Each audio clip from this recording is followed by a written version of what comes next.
Hi guys, this is video 3 of our will series. I'm going to be discussing a document that's not actually part of your will, but it is part of the same discussion we have with our clients, and that's a document called a living will.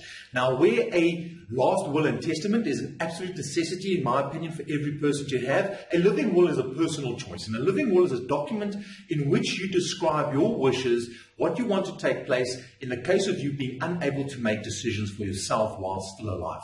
Essentially, it's the document in which you would state your wishes that you want to have the machines put off if there is no hope for recovery if you're being kept alive by artificial means, and where you give permission that enough painkillers and anesthetics may be used to keep you free of pain, even if it would progress your early demise.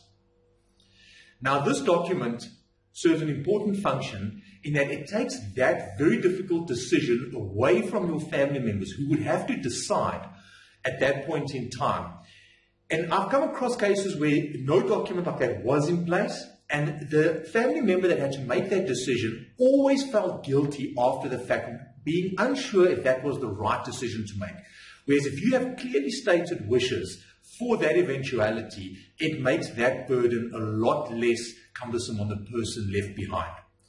Secondly, that document is not enforceable in the way that a will is enforceable. If you do have such a document and your spouse or a family member feels strongly that they should not be switching off the machines and that your estate should carry the cost of you being kept alive artificially and that you will recover, then they cannot switch those machines off unless your family members agree. But if no one else is willing to make the decision, your wishes are then clear.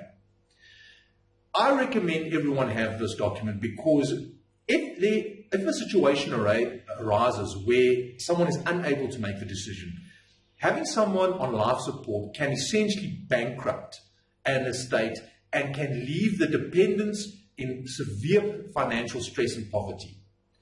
Please consider using a living will as part of your financial planning and part of the process of drawing up your last will and testament. Thank you.